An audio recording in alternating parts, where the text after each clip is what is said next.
നമസ്കാരം, സഹ്യ ന്യൂസിലേക്ക് സ്വാഗതം. ശസ്ത്രക്രിയയ്ക്കിടെ മുറിവിൽ കയ്യുറ കൂട്ടി തുന്നിയെന്ന് പരാതി. കയ്യുറയല്ലെന്ന് തിരുവനന്തപുരം ജനറൽ ആശുപത്രി. മുതുകിലെ ശസ്ത്രക്രിയയ്ക്കിടെ കയ്യുറ ശരീരത്തിൽ തുന്നിച്ചേർത്തതായി പരാതി. തിരുവനന്തപുരം ജനറൽ ആശുപത്രിക്കെതിരെയാണ് ആരോപണം. നെടുമങ്ങാട് സ്വദേശിയായ ഷിനുവിനാണ് ദുരനുഭവം നേരിട്ടത്. എന്നാൽ ഇത് പിഴവല്ലെന്നും പഴുപ്പും രക്തവും കളയാനുള്ള ഗ്ലൗ ഡ്രെയിൻ സിസ്റ്റം ആണെന്നും ആശുപത്രി അധികൃതർ പറയുന്നു. അത് ഇളക്കിക്കളയണമെന്ന് രോഗിയോട് നിർദ്ദേശിച്ചിരുന്നതായും ആശുപത്രി അധികൃതർ വ്യക്തമാക്കി. മുതുകിലെ പഴുപ്പ് നീക്കാൻ ശനിയാഴ്ചയാണ് തിരുവനന്തപുരം ജനറൽ ആശുപത്രിയിൽ ഷിനു ശസ്ത്രക്രിയയ്ക്ക് എത്തിയത്. പിന്നീട് ഇവിടെ നിന്നും മടങ്ങി. 2 ദിവസം കഴിഞ്ഞിട്ടും വേദനയും നീരും മാറാതെ വന്നതോടെ ഭാര്യ കെട്ടഴിച്ചു നോക്കി. അപ്പോഴാണ് മുറിവിൽ കയ്യുറയും തുന്നിച്ചേർന്ന് കിടക്കുന്നത് കണ്ടത്. സംഭവത്തിൽ ആശുപത്രി അധികൃതർ ഇതുവരെ പ്രതികരിച്ചിട്ടില്ല. ശനിയാഴ്ച രാവിലെ 8 മണിയോടെയായിരുന്നു ശസ്ത്രക്രിയ നടന്നത്.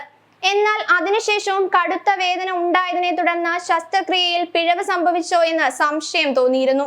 മുതുകിൽ പഴുപ്പ് നിറഞ്ഞ കുരു വന്നതിനെ തുടർന്നാണ് ഷിനു ആശുപത്രിയിൽ ചികിത്സ തേടിയതെന്ന് ഭാര്യ സജിന പറഞ്ഞു. ആദ്യം 5 ദിവസത്തേക്ക് മരുന്ന് കൊടുത്തു. അത് കഴിച്ചിട്ട് പോയപ്പോഴേക്കും ശനിയാഴ്ച രാവിലെ ശസ്ത്രക്രിയയ്ക്ക് തയ്യാറായി വരാൻ ഡോക്ടർ ആവശ്യപ്പെട്ടു.